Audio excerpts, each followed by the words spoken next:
এইখন মই চলাওঁ গাড়ী আমি এতিয়া গৈ আছোঁ গোসাইগাঁও। আপোনালোকে ফুল ভিডিঅ'টো চাই থাকিব, মই দেখাই আছোঁ ফুল ভিডিঅ'টো।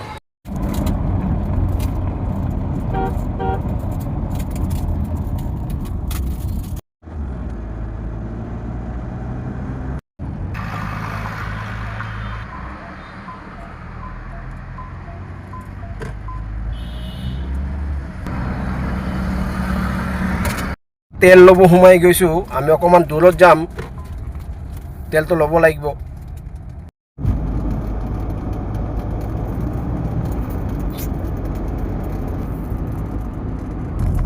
এখন রানিংয়ে আছি, যাচ্ছি হাজত দিয়ে গোসাইগাঁও। আর আমি ফুল ভিডিওটা আপনাদেরকে দেখাবো। আমি ফাইনালি চলে আসলাম গোসাইগাঁও। একটু রাত্রে হয়েছে, এই যে দেখুন।